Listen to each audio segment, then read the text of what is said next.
Hi guys, welcome to this session and this is a level 1 session. First of all, I would like to apologize. मैं आपसे क्षमा मांगना चाहूँगा क्योंकि पिछले करीब करीब 4-5 दिनों से वीडियोस आने का ये जो प्रोसेस है ये काफ़ी दिक्कतें आ रही हैं। इसमें थोड़ा मैं बिज़ी चल रहा हूँ कुछ काम में। तो first of all I am sorry for that, but let us go ahead and let's start this session of today। और आज मैं आपका जो ये सेशन शुरू कर रहा हूँ ये वर्ल्ड पेज से शुरू कर रहा हूँ। जनरली हम लोग पेज 1 से शुरू करते हैं, आज हम वर्ल्ड पेज भी पढ़ते हैं, देखते हैं इसमें क्या लिखा है, आपके जीए में क्या हेल्प हो सकता है या और आपके इंग्लिश में क्या हेल्प हो सकता है, कौन से नए वर्ड सीख सकते हैं हम लोग। सबसे पहले तो आप ये देख लो कि यहाँ पे कुछ एक प्रोटेस्ट टाइप का आपको दिख रहा होगा, ठीक है ना। और आप ज़रा देखो इस फ़ोटो में यहाँ पे क्या लिखा है, ब्लैक लाइव्स मैटर। तो आपने समझ गया कि ये रेशियल डिस्क्रिमिनेशन, क्या मैंने आपको बताया था, RACIAL, रेशियल, नस्लीय, नस्ल, रेस। तो रेशियल डिस्क्रिमिनेशन कौन सा वर्ड बताया आपको, डिस्क्रिमिनेशन, रेशियल डिस्क्रिमिनेशन, नस्लीय भेदभाव के खिलाफ ये प्रोटेस्ट हो रहे हैं, ठीक है। और आपने देखा है कि पिछले कई महीनों से अमेरिका में ऐसे प्रोटेस्ट ऑन एंड ऑफ, मतलब कभी चलते हैं कभी रुक जाते हैं। ज़रा देखते हैं कि क्या लिखा है। America simmers for another night for racial justice.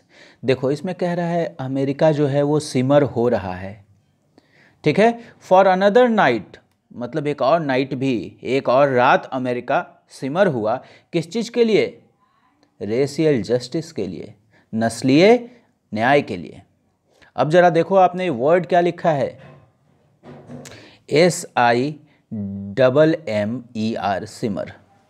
आप उबलना जानते हैं ना, कोई भी चीज़ जब सिमर होता है ना तो वो उबलता है, और हमारे बिहारी में एक वर्ड बोलते हैं खदकना, ठीक है ना। तो या तो वो खदक रहा है या उबल रहा है। तो जहाँ भी माहौल बहुत गर्म रहता है, ठीक है ना, तो वहाँ हम लोग सिमर शब्द का प्रयोग कर देते हैं, सिमर, ठीक है ना।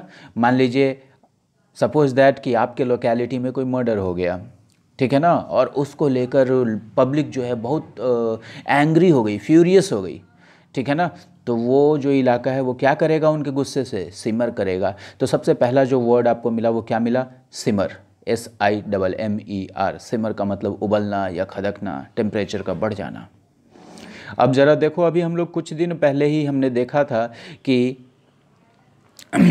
अमेरिका में एक फीमेल जज थी, कैसी जज, फीमेल जज, उनका डेथ हो गया था, ठीक है ना। और फिर उनके बारे में लिखा भी गया था कि नोटोरियस जज, ठीक है ना, वुमेन राइट्स को लेकर, महिला के अधिकारों के लेकर बहुत काम करती थी, और वो नोटोरियस थी, कुख्यात थी। नोटोरियस उनको अप्रिशिएट करने के लिए लिखा गया था। सॉम्बर ट्रिब्यूट, देखो भाई एक वर्ड है जो काफ़ी बार पूछा गया है, सॉम्ब्रे भी कुछ लोग इसको पढ़ते हैं लेकिन सॉम्ब्रे नहीं पढ़ना है, सॉम्बर। ट्रिब्यूट का मतलब तो आप जान गए, श्रद्धांजलि। जब जज साहिबा का निधन हुआ, देखो जज साहिबा का निधन हुआ और यूएस में इतना लोग मानते थे इनको, तो कैसा ट्रिब्यूट पे करेंगे, सॉम्बर। देखो सॉम्बर का मतलब ही होता है, कैसे मैं आपको बताऊं कि अच्छा देखो ऐसे समझो, सॉम्बर ट्रिब्यूट मतलब कोई अच्छा सा चीज़, कोई अच्छा सा ट्रिब्यूट दे रहे हैं लेकिन बहुत आडंबर, बहुत चकाचौंध नहीं है उसमें, ठीक है ना, उसको बोलते हैं हम लोग सॉम्बर। सॉम्बर मूड भी हो सकता है, ठीक है ना, जब मूड कहीं का उदास हो, इस तरीके का हो, फीका हो, तो उसको हम लोग सॉम्बर कह सकते हैं। मेरा आपसे रिक्वेस्ट है कि आप ज़रूर इस वर्ड को डिक्शनरी में देखिए और देखिए कि इसका मीनिंग क्या कहता है, ठीक है। RBG, first woman to lie in state at US capital. देखो ये जो कैपिटल लिखा है CAPITOL है, CAPITOL। अमेरिका में जैसे आपके यहाँ अमेरिका में प्रेसिडेंट हाउस, व्हाइट हाउस तो देखा है ना आपने, बिल्कुल व्हाइट हाउस की तरह एक और बिल्डिंग है, उसका नाम है कैपिटल बिल्डिंग, ठीक है ना। तो वहाँ पे RBG, ये जो जज साहिबा थी इनका 3 वर्ड का नाम था, तो RBG ही हम लोग पढ़ते हैं। RBG पहली महिला हैं to lie in state at US capital. Lie का मतलब जिनको दफनाया जाएगा, ये मान लो RBG हैं, तो अब इनको ऐसे लेटा दिया जाएगा। कहाँ दफनाया जाएगा, स्टेट में, और कहाँ पे, US कैपिटल बिल्डिंग में, यूएस कैपिटल का जो कंपाउंड है उसी में इनको पहली ये ऐसी फीमेल बनेंगी। ओके तो ये क्वेश्चन आपको आरबीजी से रिलेटेड क्वेश्चन तो बनता है जीए में पूछा जाना। और ये देखो क्या लिखा है, China plans to make 1 billion COVID vaccine doses a year. Doses a year का मतलब हर साल, ठीक है ना। जैसे अगर मैं लिखता हूं पेट्रोल का दाम ₹80 अ लीटर, मतलब ₹80 हर लीटर का है, प्रति लीटर। तो डोजेज अ ईयर का मतलब डोज हर साल। ओके ये आपने देख लिया। चलिए मैं आपको एक और चीज़ दिखाता हूँ। सबसे पहले आप ये देखो कि यहाँ पे देखो कोई उत्सव टाइप का चीज़ है, ठीक है ना।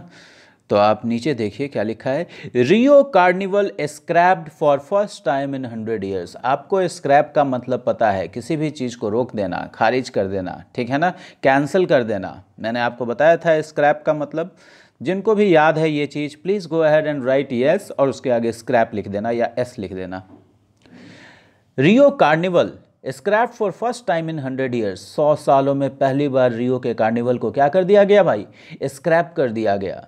और कार्निवल का मतलब क्या होता है, कार्निवल का मतलब होता है उत्सव, ठीक है ना, कोई बहुत बड़ा मेला। जैसे हम लोग दिल्ली यहाँ पे अपना रामलीला का मेला, या रामलीला का तो नहीं, अब दशहरे के मेले को भी एक तरीके से कार्निवल कह सकते हैं। तो कार्निवल मतलब एक ऐसा मेला जो चलता है कुछ दिनों तक, ठीक है ना, ऐसा नहीं कि अभी लगा 2 दिन में ख़त्म हो गया। तो रियो कहाँ है, ये देखो, ये जरा रियो डे जेनेरो क्या लिखा है यहाँ, जहाँ मैंने आपको पिंक कलर से भी घेरा है, रियो डे जेनेरो। ये ब्राज़ील का, ब्राज़ील जानते हैं आप, साउथ अमेरिका में पड़ता है एक कंट्री। ब्राज़ील का ये कैपिटल है। और ब्राज़ील में रियो का कार्निवल जो है, वहाँ पे कार्निवल बहुत फेमस है। जैसे आपके यहाँ किसी ये होता है, उनके यहाँ भी कोई त्यौहार होता होगा तो कार्निवल बनाते हैं। तो कार्निवल याद आ गया, कार्निवल आपको पता चल गया, एक बहुत बड़ा सा मेला, उत्सव, इस तरीके की चीज़ों को हम लोग कार्निवल कहते हैं। अब ज़रा देखो यहाँ पे क्या लिखा है, दिस ईयर्स रियोज कार्निवल, इस साल का रियो का कार्निवल वॉज हेल्ड इन फरवरी, वो फरवरी में हुआ था, डिस्पाइट कोविड, ठीक है ना। और दोस्तों डिस्पाइट और इंस्पाइट, मैंने आपको बताया था ये दोनों वर्ड एग्जाम में कई बारी, हर एग्जाम में, कोई एक एग्जाम फिक्स नहीं है, एसएससी हो, एनडीए हो, सीडीएस हो, सीलैट हो, बैंक के एग्जाम्स हो, हर एग्जाम्स में इससे क्वेश्चंस आया है। डिस्पाइट के साथ कुछ नहीं लगता है और इंस्पाइट के साथ ऑफ लगेगा हमेशा, और यही कॉन्सेप्ट है। और इसका मतलब क्या होता है, के बावजूद। अब जरा देखो आप यहाँ पे,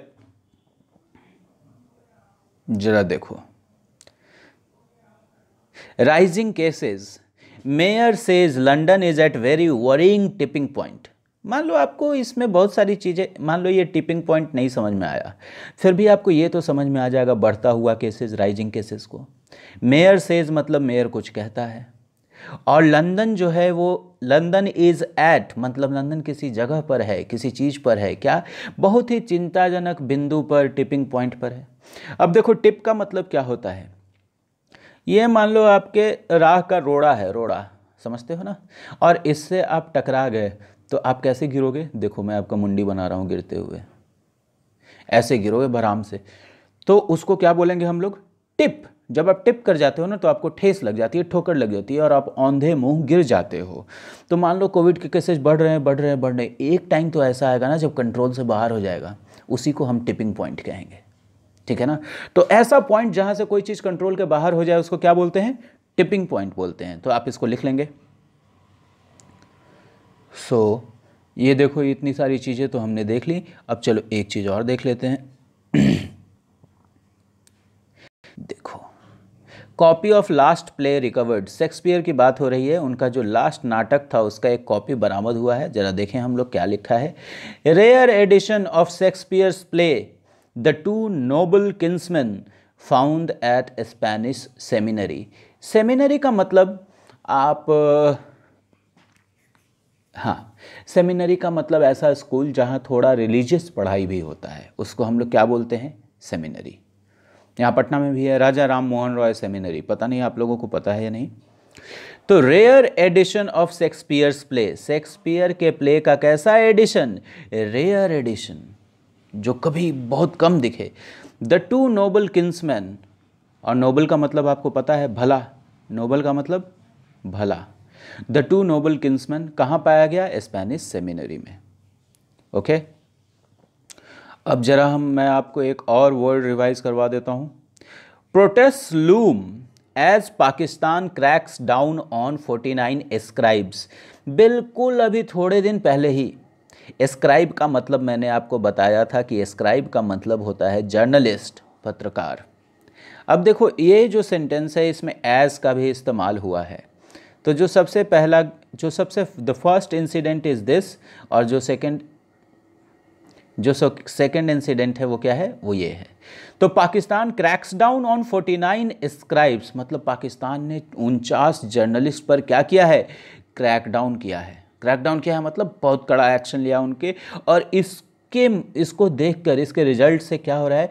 प्रोटेस्ट लूम कर रहे हैं, मतलब मंडरा रहे हैं। और मैंने आपको मंडराने के लिए कितने वर्ड्स बताए हैं, जरा देख लो भैया। सबसे पहले क्या? लूम, उसके बाद क्या? होवर, और उसके बाद क्या? लोआइटर। क्या भाई? लोआइटर। ये तीनों मैंने आपको बताया है। आप में से जिनको भी ये क्लियर नहीं है, आप जाकर सिर्फ ये लिख दो नॉट क्लियर। ओके, तो लूम, होवर और लोआइटर। तो क्या हो रहा है यहाँ पे? प्रोटेस्ट मंडरा रहे हैं, प्रोटेस्ट की शंकाएं मंडरा रही हैं, ठीक है ना। और क्यों भाई? क्योंकि पाकिस्तान ने 39 जर्नलिस्ट पे क्रैकडाउन किया था। और चलो मैं ज़रा आपको लूम का मतलब बता देता हूँ यहाँ पे, जो लोग उतनी क्लास में उतना नहीं, मतलब क्लास में क्या, जो लोग वीडियोज़ ही सिर्फ देख रहे हैं, क्लास में अटेंड नहीं किए। लूम का मतलब जब कोई अदृश्य चीज़ मंडराता है, जैसे काल मंडरा रहा है, जैसे मौत मंडरा रही है, खतरा मंडरा रहा है, तो वो हो जाएगा लूम।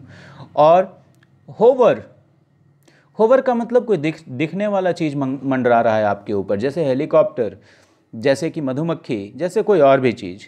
और लोआइटर, ठीक है, ये महिला कॉलेज के सामने जो आवारा लड़के मंडराते हैं, उस चीज़ को हम लोग लोआइटर कहते हैं। ऑलराइट, तो आप भी अगर ऐसे टाइम पास करने के लिए कहीं मंडरा रहे हैं तो ये वर्ड लोआइटरिंग। चलो अब देखते हैं पेज नंबर 1 पे क्या लिखा है। काफ़ी सारी चीज़ें हैं। फार्म बिल से रिलेटेड प्रोटेस्ट हो रहा था, बिहार का इलेक्शन आने वाला है, कोविड का टाइम्स है, ठीक है ना। So let us go ahead and let us look at the news headlines of the